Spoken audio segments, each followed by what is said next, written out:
what's going on? I understand you're packing your case again and going out on the road. Well, yeah, I am, yeah. Where have these surprise dates come from, then? Well, you know what? The thing is, I did some shows in America. Yeah. And we had a great time, and I just talked to my promoter. I said, I would like to bring this show home. All right, so it's a show that's already built, already constructed. The content and the running order have been decided. It's been played elsewhere. Well, not really, no. But, I mean, you know, it's there's a lot of it that will be similar. It won't all be the same. And it's December, of course, because I know you love Christmas. Is this like your little sort of on-the-road Christmas party? Yeah, I suppose you could say that, yeah. That's a lovely thing. And when you construct these shows, you know, do you sort of... You've done so many. Do you sort of cut and paste, or do you have to think about it? Lego. Simple as that. Do it with Lego. That's all it is. Doesn't everyone? Well, I don't know. I mean, you're the expert. I've no idea. I think Madonna uses Lego. Simple as that. Now, is there a part of the show? Is there a peak? Is there some kind of zenith we need to look forward to? Oh, it peaks from beginning to end. Oh, we like that. It's like a Robbie Williams gig, only with you. Yeah. And listen, you play in Hamburg, Berlin, Arnhem, Paris, Cologne, Dublin, and then you come into London and you're going to play the O2. Now, can I read something to you, please? Yeah. Okay, this is from the boss of the O2, and I've been asked to read this to you, all right? Since opening over 2 years ago, Sir Paul McCartney has been our dream act. I'm absolutely thrilled that the dream has now become a reality, and this true British musical icon will play the building. It doesn't get any better than this, and if it does, I don't want it. Wow. He can come again. How about that? And, of course, you know that they love a residence at the O2. Any sort of sniff of you sticking around for a while, a bit longer next year, perhaps? Well, I don't know, you know. The thing is, it was, we just thought we'd just do one this time, and it's near Christmas on the 22nd December, so we just want to do one, maybe do a few more next year, I don't know, you know. Are you testing it out, Paul? I don't know, Chris. But you've been there before, didn't you go and see Led Zepp? Yeah, exactly, yeah.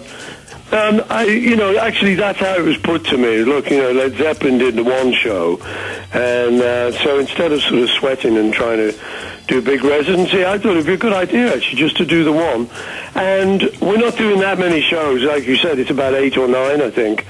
And but the feeling was I could have just taken the rest of the year off and just done the odd little things, or you know, just brought the show home, kind of thing. And I like that because people always say, "When are you going to play England?" You know. Yeah. I say, "I'm sorry, I'm in America." That would be fun, though, the old residency next year. That'd be great news. And not far to travel, Paul, of course. That'd be good, too.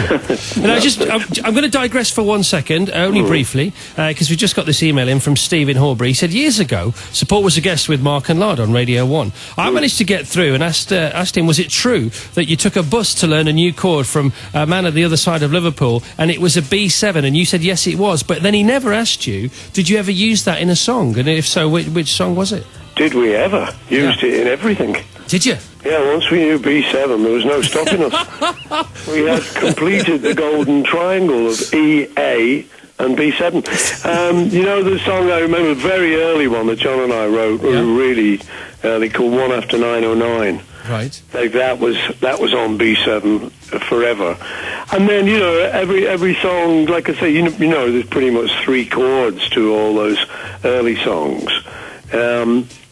And so if you're in E, B7 is your last chord, so we needed it. But it was a great one to learn. It was just, you know, nobody knew it. We could all find E and A, but there was only this guy, and he was a bus ride away. But we made the pilgrimage, never looked back. Who was best at B7, you, John, or George? We were all equally fab. All right, that's nice. The Fab 3 as far as B7's concerned.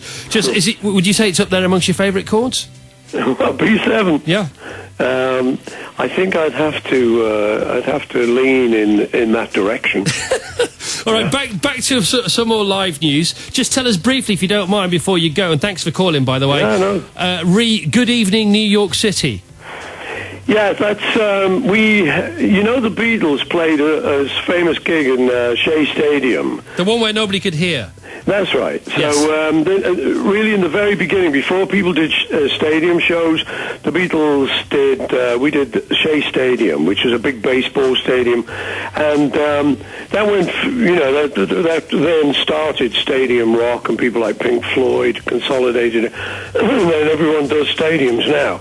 But I was asked to help Billy Joel close it. They were closing it down, and he was doing the final gig.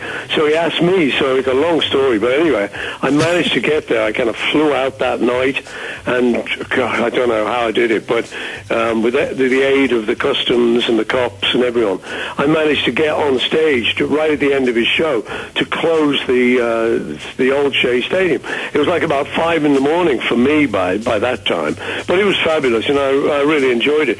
So in a way, I opened and closed that, and then I got an offer to open a new one, which is called Citi Field. That's the new Shea Stadium. So we did 3 nights there on this recent tour, and we filmed it. And that is what this Good Evening New York City is. It's a film of those shows. Okay, a couple of special moments there. Just highlight those for us. What, on the show? Yeah. Oh, there were some brilliant things. On the tour, there were some brilliant moments. I mean, one was, I always complain about the signs people hold up. 'Cause I don't really complain, but I'm saying to the audience, say, look, I'm trying to remember my words and my chords and sing it, and I've got to read all these signs. You know, my mother saw you in Chicago in '63. I'm saying, leave it out. Anyway, I read one of these. I said, look, there's this sign here. This woman says, sign my arm and I'll get it tattooed. Right. And I said, oh, no. And the audience went, do it, do it. So I had to get her up on stage. Yes. By popular demand. And then she showed up a couple of gigs later with a tattoo. Wow. Right. Yeah, but it was a really good, tour. Now, there's some good stuff on there. Is great. Well, I mean, so are the British. I mean, the great thing is they all talk English. They do. Well, that's always a bonus as far as we're concerned. It is, when you're trying to tell some joke. Ja, und Mittelmann sagt mir. Sie liebt dich, ja. All right, listen, so Paul, thanks so much for joining us, and call any time you like. You're always welcome, You're obviously. very welcome, Chris. You take it easy. Lots of love to your listeners. Goodbye. Bye.